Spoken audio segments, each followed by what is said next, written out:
लड़ल जाई गुलामी अब केहू के न सहल जाई, सब मिल के लड़ाई अब लड़ल जाई गुलामी अब केहू के न सहल जाई। सब मिल के आवाज के उठई हाय भाई, युवा लोग के जिंदगी बचाई हाय भाई, दिल्ली में आवाज उठई हाय भाई,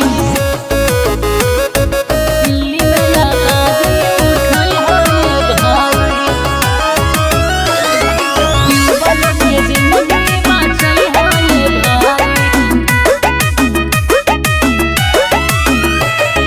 देशवा में युवा के बढ़त बेरोजगारी, नेता लोग शिक्षा के करत व्यापारी,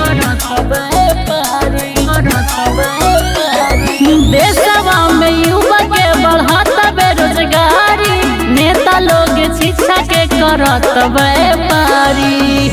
सब मिल के आवाज के उठई हाय भाई, युवा लोग के जिंदगी बचाई हाय भाई, दिल्ली में आवाज उठई हाय भाई,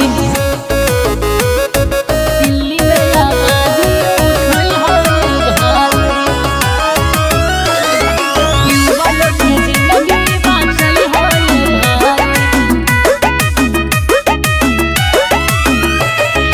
पुलिस लोग युवा के करता पिटाई, नेता नहीं आके कोई बोलता सच्चाई, बोलता सच्चाई, बोलता सच्चाई। पुलिस लोग आके अब करता पिटाई, नेता नहीं आके कोई बोलता सच्चाई।